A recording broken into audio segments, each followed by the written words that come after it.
Hong Kong আন্তর্জাতিক বিমানবন্দরে অবতরণের সময় একটি মালবাহী উড়োজাহাজ রানওয়ে থেকে ছিটকে সাগরে পড়ে গেছে। দুর্ঘটনায় অন্তত দুজনের প্রাণহানির আশঙ্কা করছে বিমানবন্দর কর্তৃপক্ষ। ব্রিটিশ বার্তা সংস্থা রয়টার্স এ খবর জানিয়েছে।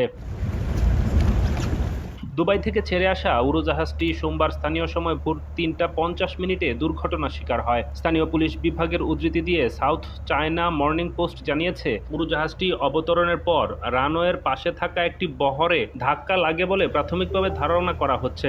আশঙ্কা করা হচ্ছে এতে ওই বহরে ২ আরোহী মারা গেছেন।